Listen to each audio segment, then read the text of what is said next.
Olá, amigos ouvintes da Divulgar. Vamos continuar nossa exploração da revista Reformador, ano 2014, mês de julho. Nosso título de hoje é Trabalhadores da Última Hora no Dia a Dia, página 5 a página 7. O nosso autor de hoje é Antônio César Perry de Carvalho. Nós espíritas, somos chamados de trabalhadores da última hora, né? Então vamos ver o que o nosso autor Antônio César tem a nos dizer sobre isso, ok? E ele começa assim: a parábola dos trabalhadores da última hora é muito sugestiva para os momentos atuais. Pois o reino dos céus é semelhante ao homem, senhor de casa, que saiu ao raiar do dia a assalariar trabalhadores para a sua vinha. Depois de ajustar com os trabalhadores, 1 denário por dia os enviou para a sua vinha. Está lá em Mateus, capítulo 20, item 1 e 2. E Jesus prosseguiu no seu relato, comentando que o proprietário saiu em várias horas do dia, inclusive numa das bem adiantadas, a 1/10, convidando os que se encontravam sem trabalho a irem também para a sua vinha. E ao cair da tarde providenciou o pagamento a todos, começando pelos últimos e indo até aos primeiros.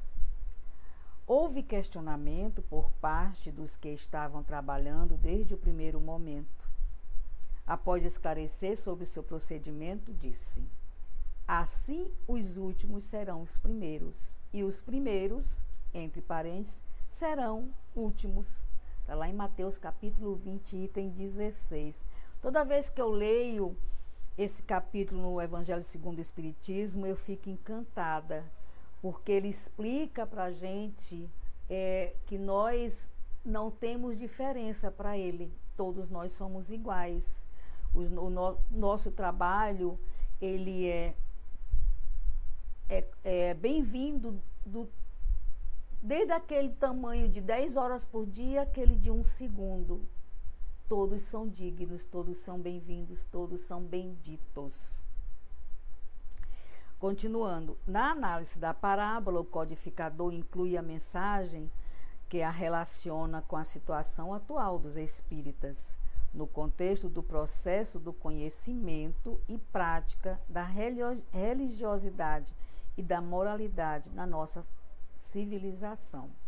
Então, ele quer dizer aqui, por exemplo, dentro do centro espírita, ou na igreja católica, ou num templo budista, ou numa igreja evangélica, a importância de quem está lá na frente, falando no púlpito, é a mesma de quem está ali acendendo um candeeiro, limpando uma cadeira, orientando as pessoas para entrar no recinto. Todos têm a mesma importância, o mesmo valor para o Cristo. Ninguém é melhor do que ninguém. Apesar de que, em todos esses ambientes, nós encontramos pessoas que, porque tem o dom da fala, ou porque tem o dom de sociabilizar-se, ou porque tem um dom diferente, ele se acha superior. Negativo. É tão importante o trabalho para o Cristo, tanto de quem está lá no púlpito, quanto quem está aqui passando pano na cadeira ou trocando o cesto de lixo. A benéfice é a mesma. Dentro do coração do Cristo, a benéfice é a mesma. Continuando, todos vieste quando fosse chamado, um pouco mais cedo, um pouco mais tarde, para encarnações de cujos guilhões arrastais. Comecei o trabalho ao alvorecer do dia e só terminei ao anoitecer. E aí ele diz isso, né? Todos vieste quando foste chamado, né? Um pouco mais cedo, um pouco mais tarde, para a encarnação dos guilhões arrastais. Mas há quantos séculos e séculos o Senhor vos chamava para a sua vinha, sem que quisesses penetrar nela? Eis no momento de embolsar o salário, empregai bem a hora que vos resta, e não esqueçais nunca que a vossa existência, por longa que vos pareça, mas não é do que um instante fugitivo da imensidade dos tempos que formam para vós a eternidade.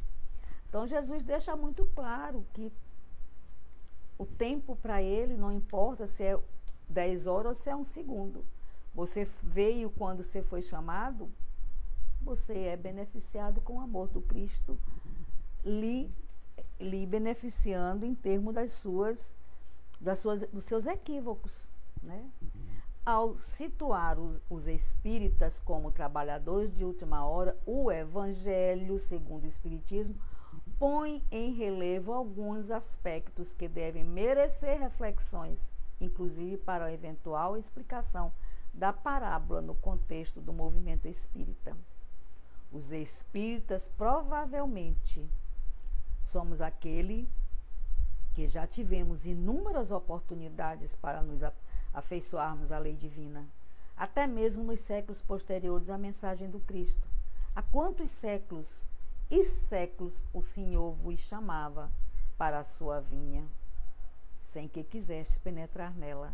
Daí a razão de Emmanuel comentar nos idos de 1938, no livro A Caminho da Luz, ele comenta o seguinte: aproxima-se o momento em que se efetuará a aferição de todos os valores terrestres para o surgimento das energias criadoras do seu mundo novo. Será que a trajetória do processo evolutivo do nosso planeta não nos encontramos na nossa 1/10 hora? Considerada na parábola como uma hora adiantada e próxima ao momento da conclusão do ciclo do dia do trabalho? Provavelmente estamos com a possibilidade do trabalho na vinha do Senhor nessa etapa, ou seja, no momento em que se encerra um ciclo da nossa civilização e se prepara para a nova era. No seio dessa vinha de nossos dias também há crianças, jovens, adultos e voluntários em geral, que aportam em nossos espaços de trabalho em diferentes horas e vindos de locais variados. E quando às vezes surge a tendência de se manter alguma forma de discriminação, como? Tão jovem, você primeiro precisa aprender muito. Estes assuntos, entre aspas, atuais, são muito complicados para as crianças e jovens. Eles precisam crescer. Mas você fez um curso X ou Y? E onde? Aqui somente permitimos trabalhadores que tenham completado os cursos Z ou W e realizada na nossa instituição.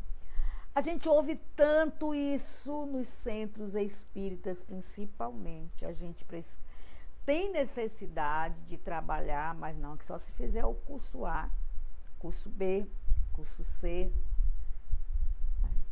Às vezes a nossa necessidade de trabalhar está assim, explodindo. Mas aí as normas e os dogmas nos amarram. Aí a gente vai devagarinho, entra por aqui, entra por ali, escorrega ali, e percebe que não, a gente está lá. Porque quando o trabalhador está pronto, o trabalho aparece e a espiritualidade acha um jeito de te colocar lá para trabalhar. Não é verdade? Sempre é assim. Todos precisam colaborar. E essas dificuldades que acontecem são colocadas às vezes, como eu li ultimamente, um livro que eu li Aconteceu na Casa Espírita.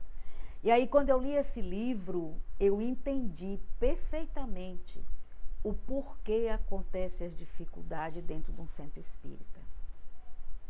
São os nossos irmãos desencarnados, ou às vezes encarnados, que não aceita o nosso crescimento espiritual e coloca os empecilhos. Nós é que precisamos ter discernimento para entender, nós não estamos nessa casa espírita por conta de A, B ou C. Nós estamos aqui porque nós precisamos estar numa casa espírita para a nossa evolução espiritual. E se os percalços acontecem, a gente precisa ter discernimento para ultrapassar essas barreiras e insistir em fazer a caminhada com o Cristo. É assim que funciona. Continuando, como aceitar a colaboração desse companheiro se ele tem pouco tempo de casa? Não, nós precisamos privilegiar aquele que tem anos de preparo aqui dentro. O apóstolo Paulo viveu o dilema polêmico. A quem levar a mensagem do cristianismo? Aos que já aceitavam a lei mosaica ou também aos gentios? Ao longo dos séculos, foram criadas normas e hierarquias para se ter acesso ao estudo e à prática religiosa. Gente, essa reflexão de hoje, ela tem uma explicação para tanta coisa que acontece com a gente no nosso dia a dia. Independe da seara que a gente esteja. Sempre a gente vai encontrar dificuldade e sempre vai existir aqueles que desistem. Eu, particularmente, não desisto. Eu costumo dizer que eu sou tinhosa, eu sou determinada. Quando eu quero fazer um caminho, não tem barreira que me prenda.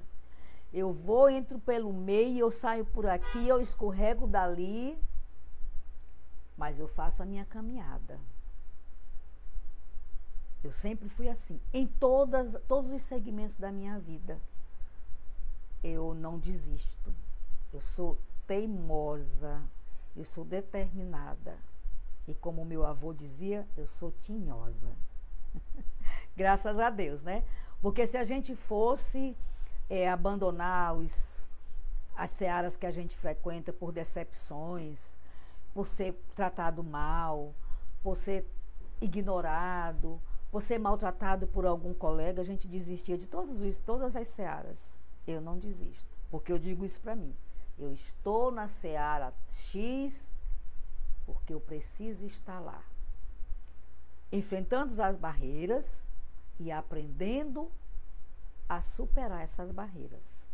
Então, quem não gosta de mim, tá complicado, porque eu não desisto.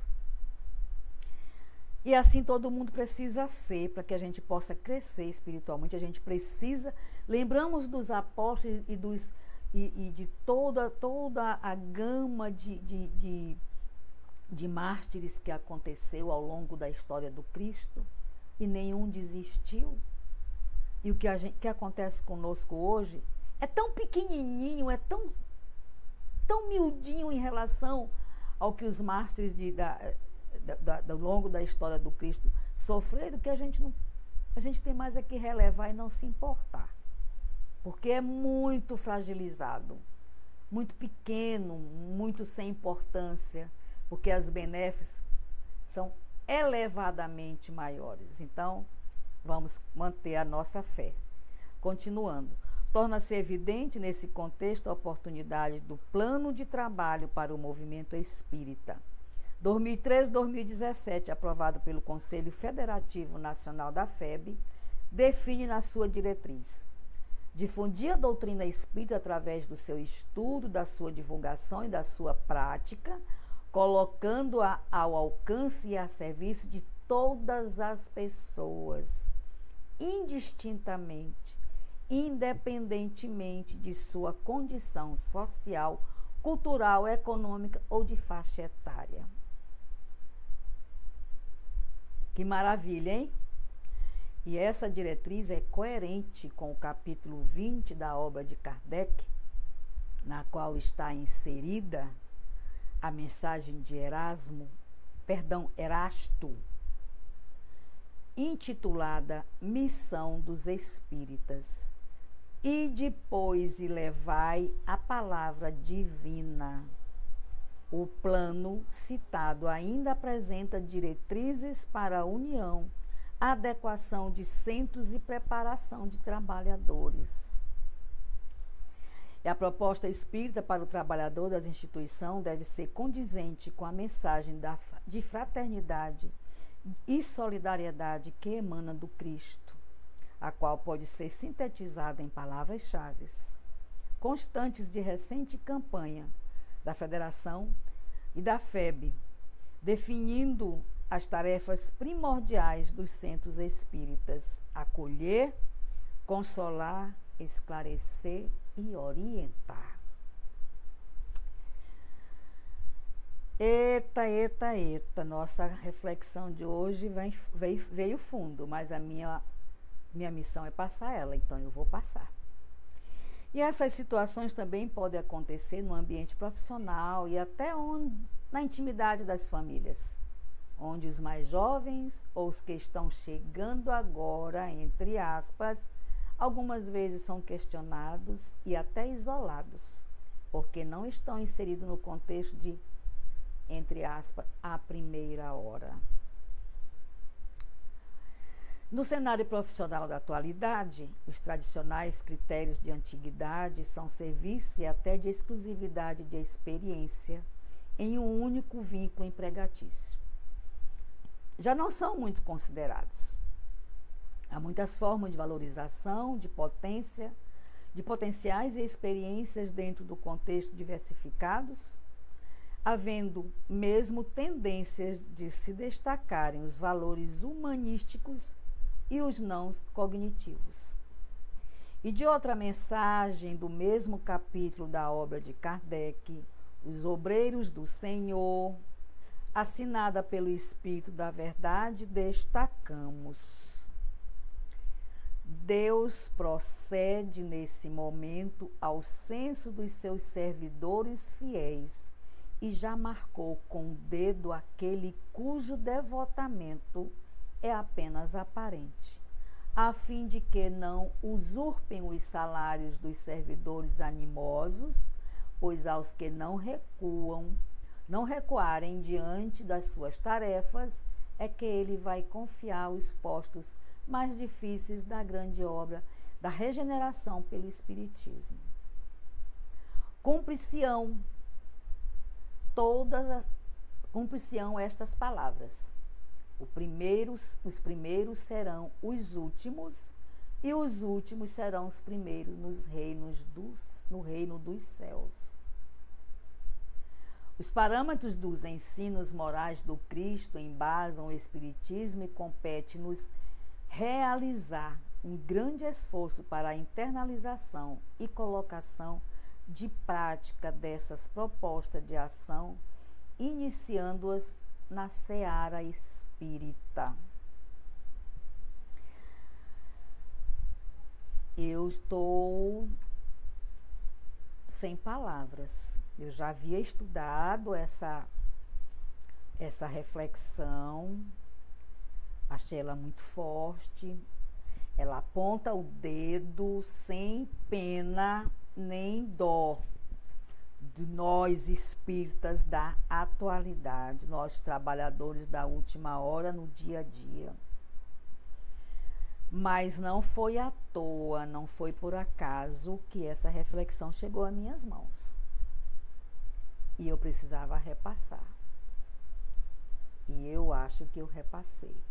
Ao pé da letra, como está aqui escrito na Revista Reformador. Quem quiser rever, Revista Reformador, julho de 2014, nas páginas 5 à página 7.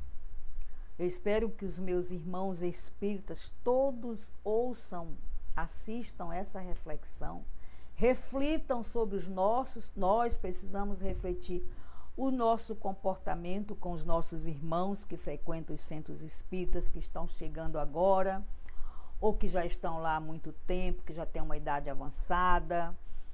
Nós precisamos refletir muito, porque nós somos trabalhadores escolhidos da última hora.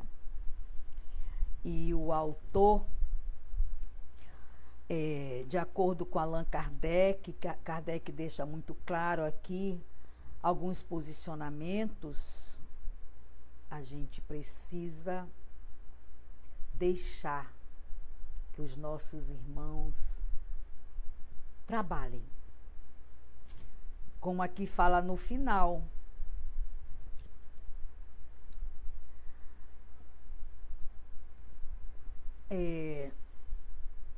os parâmetros dos ensinos morais do Cristo embasam o Espiritismo e compete-nos realizar em grande esforço para a internalização e colocação de práticas propostas na ação, iniciando-as na seara espírita.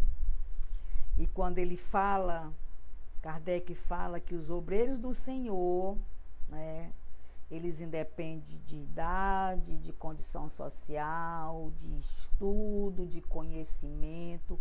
Se ele chega até a casa espírita, ele foi encaminhado pelo Cristo, pela espiritualidade. E se ele sente vontade de trabalhar, e se ele se sente seguro para fazer o trabalho, deixemos.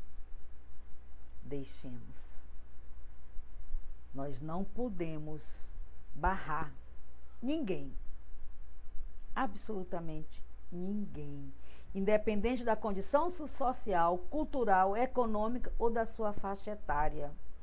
Difundir a doutrina espírita através do seu estudo, da sua divulgação e da sua prática.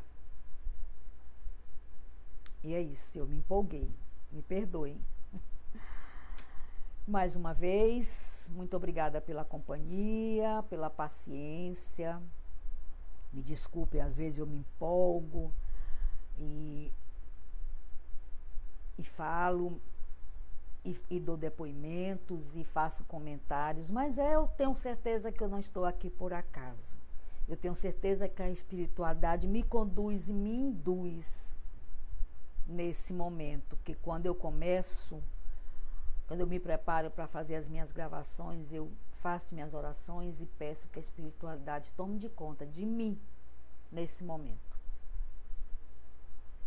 Muito obrigada mais uma vez, fiquem todos com Deus. Não esqueçam de passar lá, dar o like, seus comentários, suas críticas, que para mim é muito importante.